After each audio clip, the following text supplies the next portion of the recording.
And this is probably the most important question many people are waiting for. Who actually needs to comply with the DPDPA?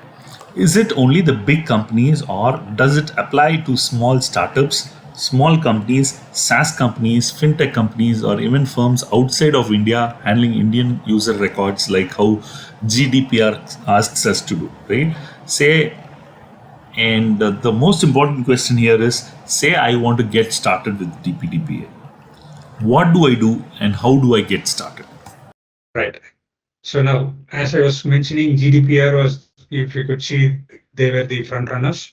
So how or what did Indian data protection law inherit from GDPR, and what are the similarities or differences between DPDPA is what we're going to see in the upcoming slides. These two are probably considered as major data protection frameworks, which helps in shaping various regulatories. Okay, so that's it. If you could see on the GDPR, it applies predominantly to the European Union. The fundamental human rights were being considered as a part of the European Union law.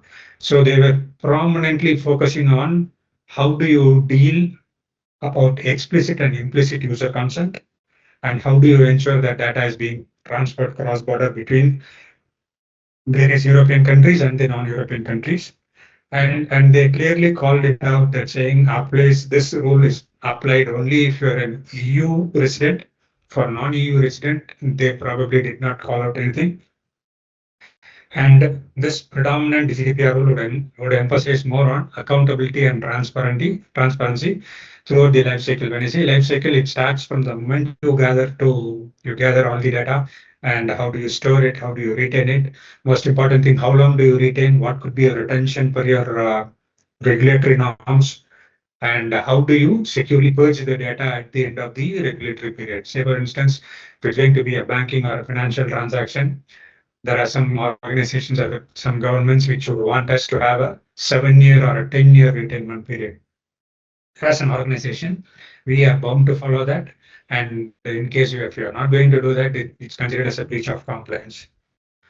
Similarly, these are some of the highlights if you talk about GDPR. And in terms of DPDP Act, now these, as I was saying, some of the points were picked up, some of the best practices were picked up and mimicked.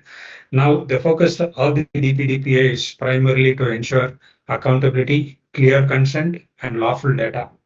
For example, when I say clear consent and lawful data usage, there could be a lot of you would have used a lot of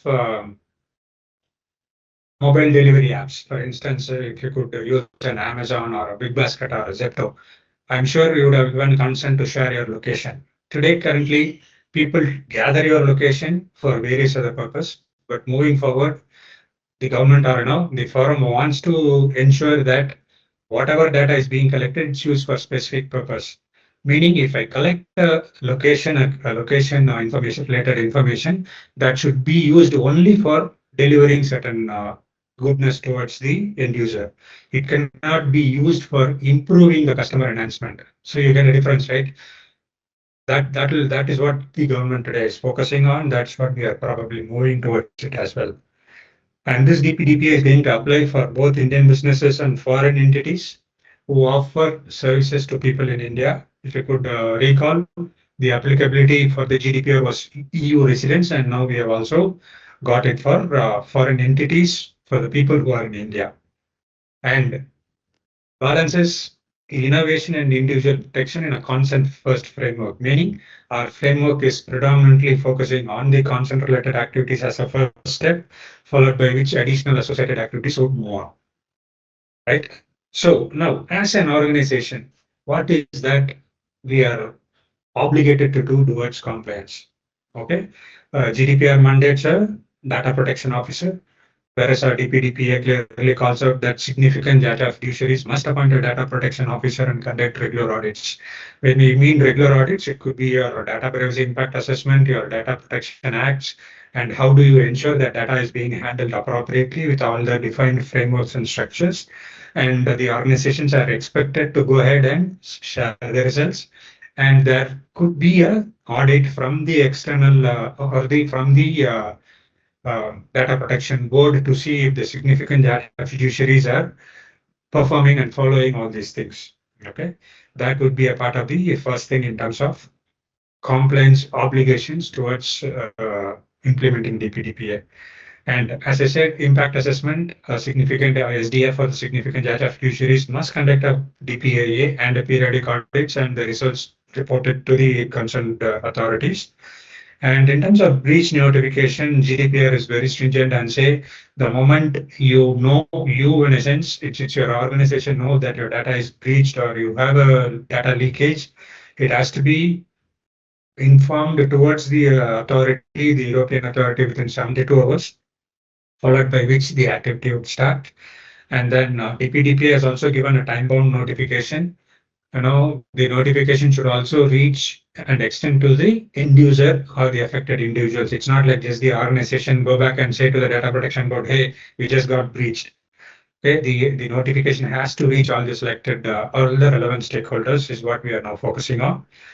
And the documentation, mandatory technical and organizational measures, which calls out for clear data protection frameworks, irrespective of whichever domain you work, irrespective of whatever size of the organization, depending on your nature of business. You could have a simple data framework or a complex data framework, depending on the volume as well. So if you're going to handle volumes in millions, and then they have a different set of measures which requires extensive frameworks and continuous compliance and continuous monitoring. That could be the key compliance responsibilities or obligations. All right. So these were the things which we already discussed. And some of the most important are the vulnerable companies, right? Now, as I was mentioning a few slides ago, SMEs who do not have the technical bandwidth or the low-hanging fruits, if I may say, they face higher risk because they do not know what needs to be done and how it needs to be done. But the government or the data protection board is not going to consider you, or it's not going to waive off the penalties just because you're a startup and you do not know what to do, right? There's a popular saying which people keep saying, ignorance is a bliss, but in this case, no, it's not being considered as a bliss. You got to pay for your ignorance, you got to pay for non-compliance, and wherever you have a heavy dependency for the vendors, wherever you have third-party obligations, wherever you have limited security teams or limited technical teams, it's going to take a hit, if I may say honestly. And because these are the teams or these are the organizations which are highly vulnerable. Of course, larger organizations are still vulnerable, but they come with appropriate controls wherein the SMEs do not have basic controls in place. So they would be an easy prey for the bad actors or malicious actors to go ahead and make a breach or expose your data to the whole world. Right? There's always a saying which people say, hey, we don't have a lot of data. The hacker is not going to get anything if I'm being hacked. Right? That would be the first myth if I would like to call out here. Now, the assumptions are always wrong in terms of business. People would always say, I'm too small to be noticed. Of course, people would definitely be looking into smaller organizations because they become a easy catch. Larger organizations or medium organizations would, of course, be noticed. Yes, no second thoughts on that. But they would also be noticed and they would have appropriate controls as well. So now we get the difference between the vulnerabilities of SMEs and larger organizations, right? Common triggers, right? Misleading privacy notices. So it has to be clear consent and it has to be clearly called out on this is the data I'm going to collect, this is your retention period, and what would I do after the retention period? Whose responsibility? Would I share this data to a third party for marketing or selling purposes? And delayed or absent breaching, I know as an organization assume that I'm aware that I'm being compromised or breached, but if you do not report it to the authorities, that would still be considered as non-compliance or not meeting the obligations, and penalties would still apply. People today think that unless otherwise I go and voluntarily update the code, people the world is not going to know about my breach. It's not going to be the case anymore. Yeah, breaches are now becoming more and more public. There are a lot of ways and mechanisms which the forum, industry forums, and governments should come to know about the data breaches. So delayed or evading away from notifying the organizations is definitely not going to help any organization, and that would be considered as a major blunder here. Right. So now, how is this going to affect my business, or probably how is this going to have an impact on my business? Right.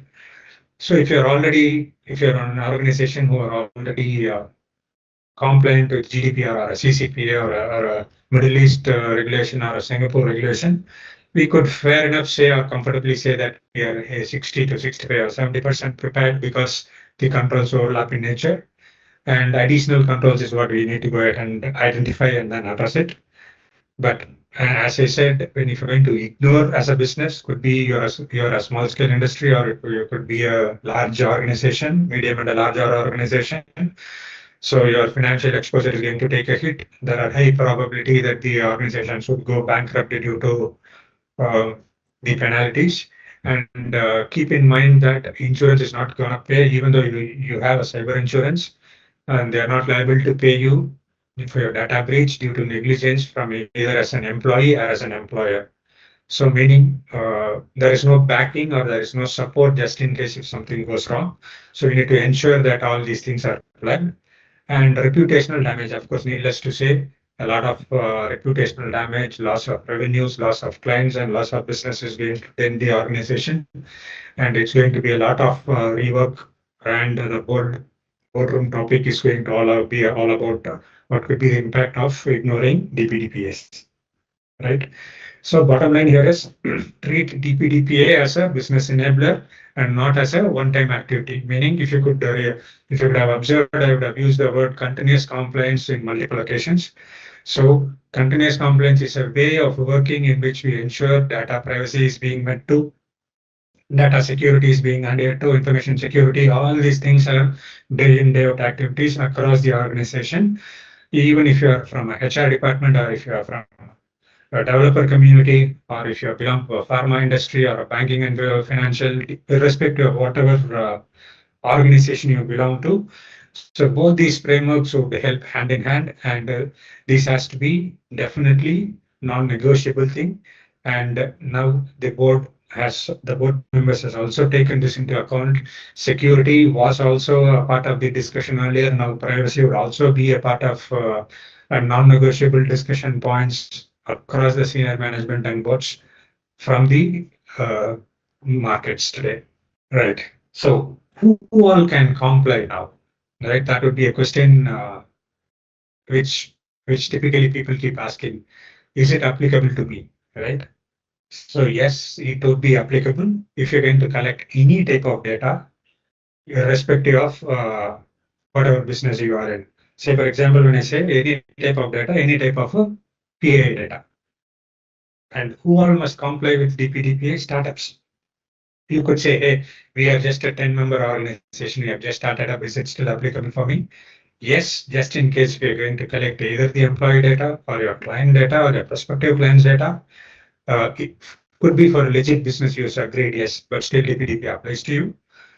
Again, small and medium enterprises, large enterprises, which can even process your personal data. Some organizations do not process, they just collect and outsource the processing activities.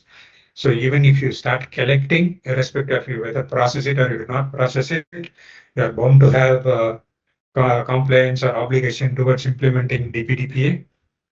And international organizations who are handling Indian citizens must comply. For instance, Amazon, you know, any kind of business which is being done from other nations or which has been headquartered at other nations, but still handling Indian data, they are also bound to implement DPDPA. If you could recall, the European Union had a similar one. They say where they said if it's going to be a European Union citizens' data, that has to be applicable. Similarly here as well.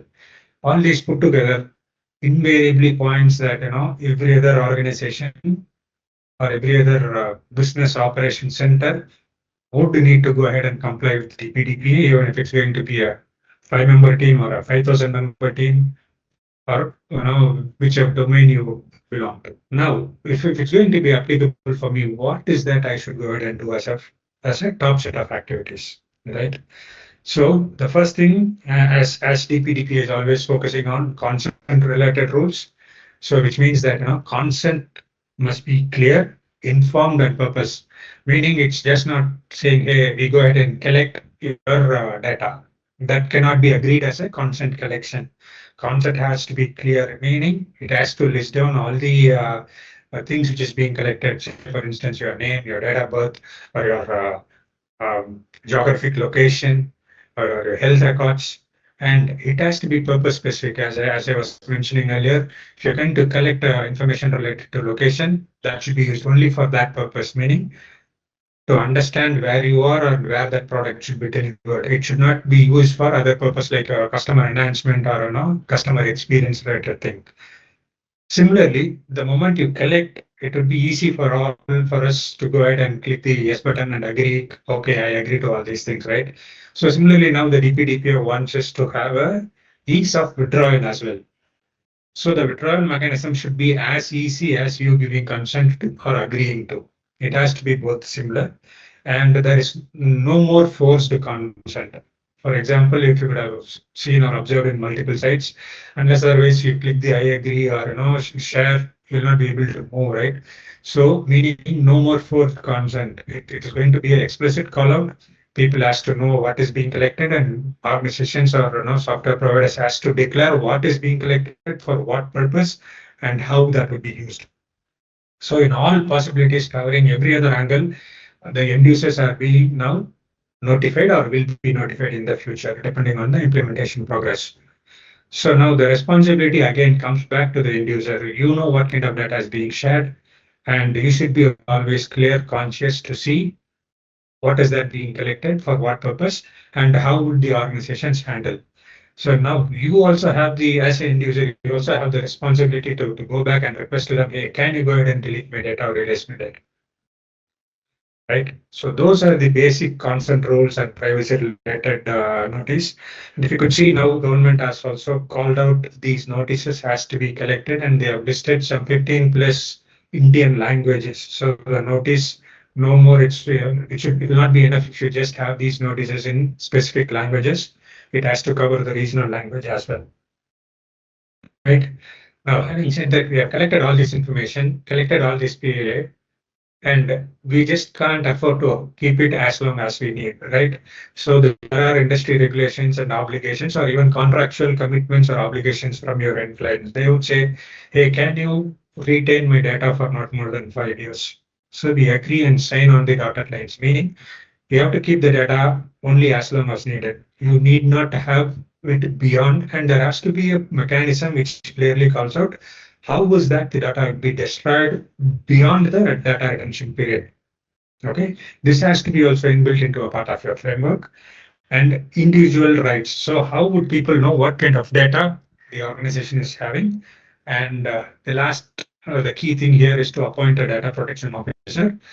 This could be a full-time activity, or it could be a shared activity. There could be an individual who can act as DPO for multiple organizations. Say, for instance, the service which DGLAT is providing now. Similarly, depending on your size and nature of business, you could go ahead and appoint.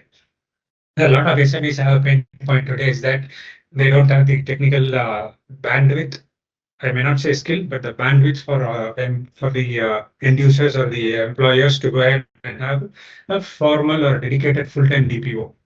Right. So now this is where business is evolving. There are a lot of organizations providing DPO as a service. You would have heard VCs as a services or human resource as a service. Now DPO as a service is also being already rolled out for various organizations. And just in case if the participants would be interested to know about our services, you could go ahead and send out an inquiry or fill out the inquiry form. We could help you out with the DPO related services on this as well. So the basic definitions. So data principle, as an end user, you would be the individual, and no, the data would be basically consisting from your end, which is called as data principle. Data fiduciary is the entity that will determine the purpose, meaning if there is going to be an application which is going to collect my data, the development community would ensure why is this data being collected, how is this being used, and that particular organization or that particular team or the set of people would be called as data fiduciary. And DPBI, Data Protection Board of India. So that could be the regulatory body or apex body which would oversee the data protection compliance. They have a lot of responsibilities in hand, right from ensuring or overseeing that this particular rule is being implemented consistently across, working on feedback from various industry forums, revising the frameworks or adjusting the frameworks based on the feedback. They decide the penalties, they decide the time frames, and everything. So they are the, in a nutshell, they are the apex body, and they would oversee the data protection compliance for the whole country right now. So in simple words, okay, user. Assume that you are the user and you categorically become the data principal while you use an app, right?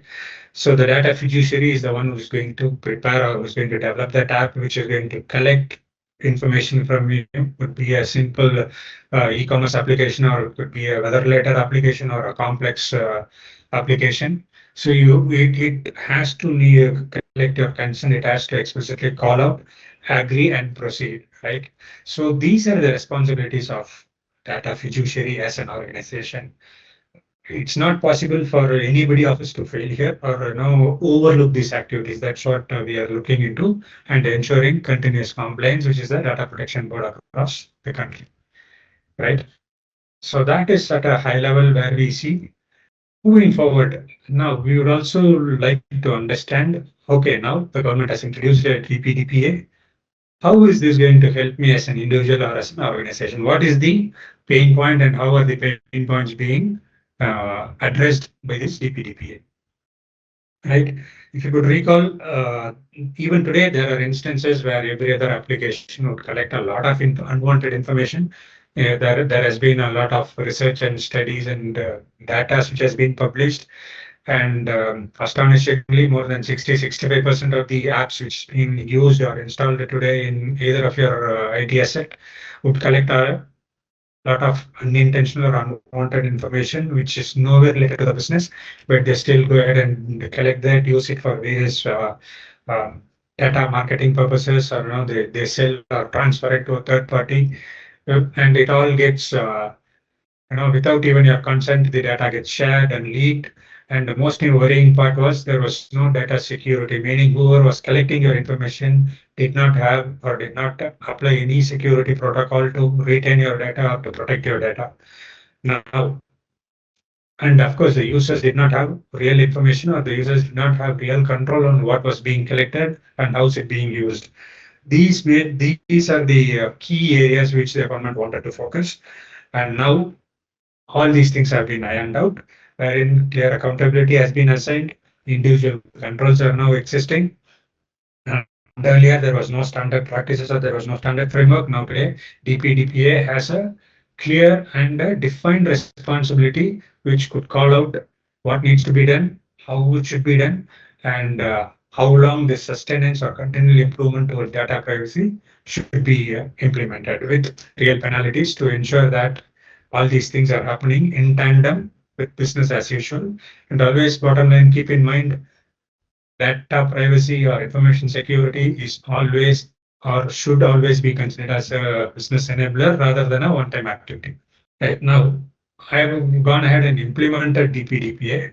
What is that I would get as a business benefit, right? And why is this benefiting, or how is this benefiting from our organization or as an individual standpoint, right?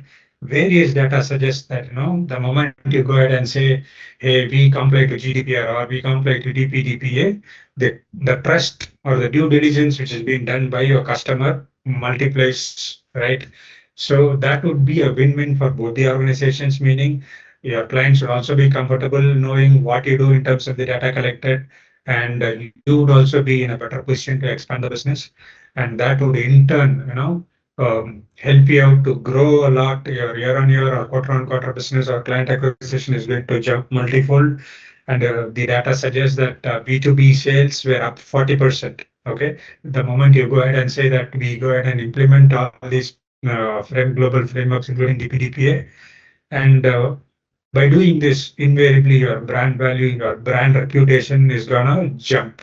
Okay, and more than that, the relevant stakeholders, including your board, including your directors, including your investors, would now start to mandate that you need to implement or you need to go ahead and have all these DPDPA compliances, which would invariably help in expanding our business, or which would invariably help in business enlargement, right? So all these things put together at a very high level would constitute or compromise your business benefit. Right now, moving forward, I've, as an organization, I've gone ahead and implemented all these controls, right? Now, despite that, knowingly or unknowingly, there could be a data breach, right? So it is just not about hacking, right? So we would need to understand what were the scenarios in which the data was exposed, or how was it exposed? Was it a malicious thing or an intentional insider act? We need to understand all these things. Or we could also see if it was arising from a system misconfiguration, right? So now what actually constitutes as a data breach is what we are now going to look here. Unauthorized access to your system or database due to poor access control mechanisms, or your data gets leaked through a third party vendor. For instance, you share your information to a third party and they don't have appropriate controls. There is going to be a breach or a leak from there, and it's invariably the organizations or the end users data and which was being leaked, right? So that could also be considered as a potential breach. Ransomware, malware, as I said, insider misuse information, and sharing critical things unknowingly to a wrong email or to a wrong group email ID. All these things would predominantly constitute towards a data breaching. As we were mentioning, the requirements is the moment you come to know that you have been breached or there has been a compromise in your network or across your entity, these breaches has to be reported within 72 hours, followed by corrections and corrective actions, which the board would also oversee it.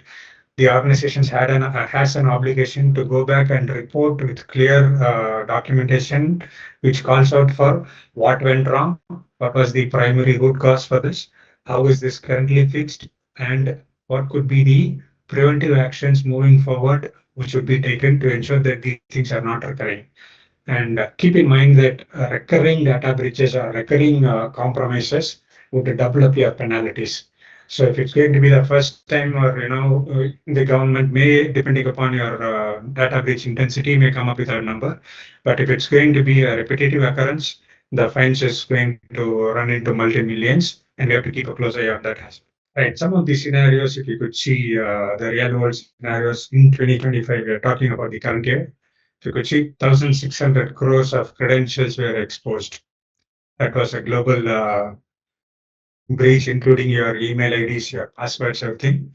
And then the Indian-based Angel One, which is probably one of the top 10 stockbroking communities in the country. They had a data exposure, which led to close to 8 million customer records was exposed. Okay.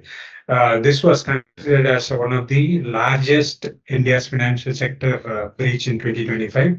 And luckily, it happened, shouldn't say luckily, for the organization, it happened before the DPDPA was fully implemented. Else, this would have costed them a fortune. And the EdTech platform, if you could see, almost close to 2.5 crore students and parents' records were exposed.